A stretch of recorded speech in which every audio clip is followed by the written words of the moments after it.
नमस्ते, मी Geeta Kulkarni. Soulful connections with गीतामध्ये आपणा सर्वांचं हार्दिक स्वागत करते. आजपासून आपण 7 एपिसोडमध्ये गणेशाच्या 7 कथा आपल्या 7 चक्रांशी कशा जोडलेल्या आहेत ते पाहणार आहोत.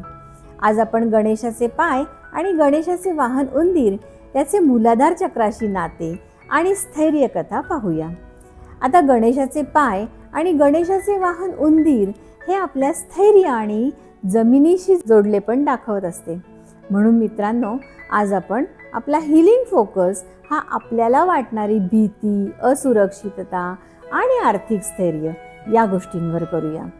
आता या सगळ्या गोष्टी मूलाधार चक्राशी जोडलेल्या असतात हे आपल्याला माहितीच आहे.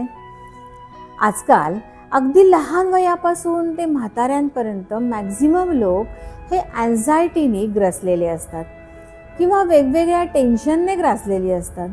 आता हेच बघा ना, शाळकरी मुलांना अभ्यासाचं टेन्शन, तर जेनझी तरुणांना करिअर, फायनान्स, रिलेशनशिपमध्ये येणाऱ्या अनसर्टनिटी, फ्रस्ट्रेशन याने ते ग्रस्त असतात. वयाच्या 30 नंतर आपण जॉबमध्ये असणारे प्रेशर, ब्रेकअप्स तर आपल्याला वारंवार पाहायला मिळतात.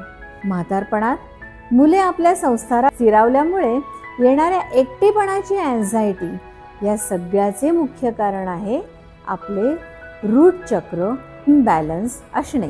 आता या सगळ्यावर ओव्हरकम करायचे, मग कसं करायचं ते मी आज तुम्हाला सांगणार आहे. आता आपण एक छोटेसे मेडिटेशन करूया आणि काही टिप्स पाहूया. तुम्ही एक छोटासा तुपाचा दिवा बाप्पासमोर लावायचा आहे.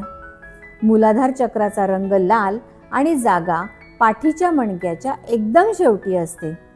त्या ठिकाणी एक लाल रंगाचा डॉट तुम्ही इमॅजिन करणार आहात. क्लिअर कॉर्सची जपमाळा आणि ब्रेसलेट या दोन्हीपैकी तुमच्याकडे जे अवेलेबल असेल ते तुम्ही घेऊ शकता. जपमाळेने 108 वेळा ओम गम गणपते नमःचा जप करा, किंवा जपमाळ तुमच्याकडे नसेल तर ब्रेसलेट डाव्या हातात धरा आणि उजवा हात त्याच्यावर पालथा ठेवा आणि ओम गम गणपतये नमःचा जप करा. त्याचबरोबर 5 ते 10 मिनिटे गवतावर अनवाणी चाला. त्यानंतर अतिशय शांतपणाने देवासमोर बसून स्वतःला अफर्मेशन द्या की मी सुरक्षित आहे आणि माझ्या जीवनात स्थैर्य आहे. करून बघा ही ॲक्टिव्हिटी, तुम्हाला नक्कीच याचा फायदा होईल. कारण गणपती हा मूलाधार चक्राचीच देवता आहे आणि तुमच्या मदतीला बाप्पा नक्की धावून येईल. उद्या आपण स्वाधिष्ठान चक्र आणि एक नवीन कथा ऐकणार आहोत. पण जाण्याआधी सोलफुल कनेक्शन्स विथ गीता हा चॅनल सबस्क्राईब करायला मात्र विसरू नका. गणपती बाप्पा मोरया.